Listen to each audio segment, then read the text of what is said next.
Сәлем достар, менің арнама қош келдіңіздер.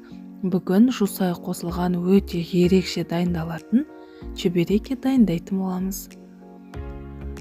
Ыдысымызға алдын тұзымызды саламыз, үстінен суымызды құйып, тұзымыз ерігенше жақсылап араластырамыз. Електен ұнымызды салып, қамырды илейтін боламыз.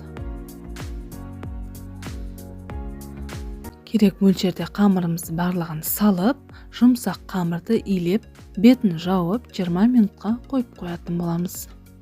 Енді салмасын дайындайтын боламыз. Салмасында менде жусай, аскөк және көк пияз, барлығын өте ұсақ етіп турап алатын боламыз.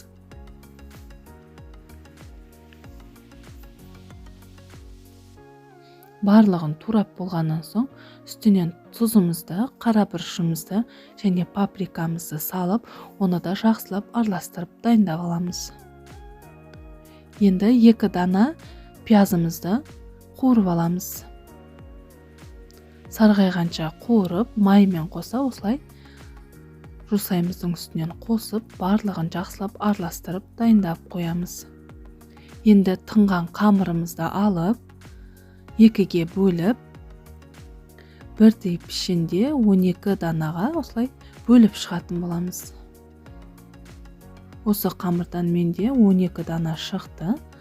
Енді дөңгелек пішінге келтіріп, ыдысымызға ұнымызды сеуіп, барлығын орналастыратын боламыз.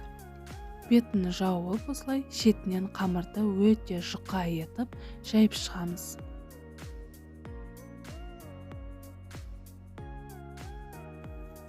Осылай жайып болғаннан соң 2-3 қасықтан салмасын салып, шеттерінен шығармай, ішіне барлығын салып, екінші қамырымызды үстінен жауып, шеттерін қолдың көмегімен басып шығамыз.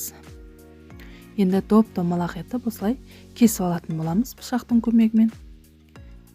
Қамырын алып қоямыз осылай. Енді дәл осылай қысып тұрған майымызға қуырып алатын боламыз. 2 беті қызарғанша аударып, осылай қуыратын боламыз.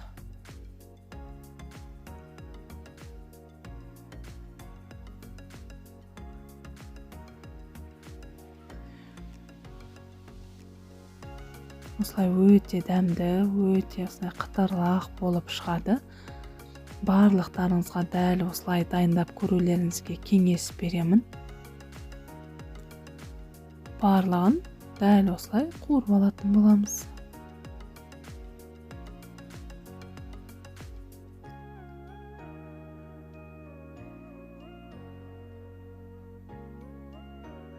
Осы қамыр бойынша менде 7 дана шықты. Енді дәл ортасынан кесіп көрсететін боламын.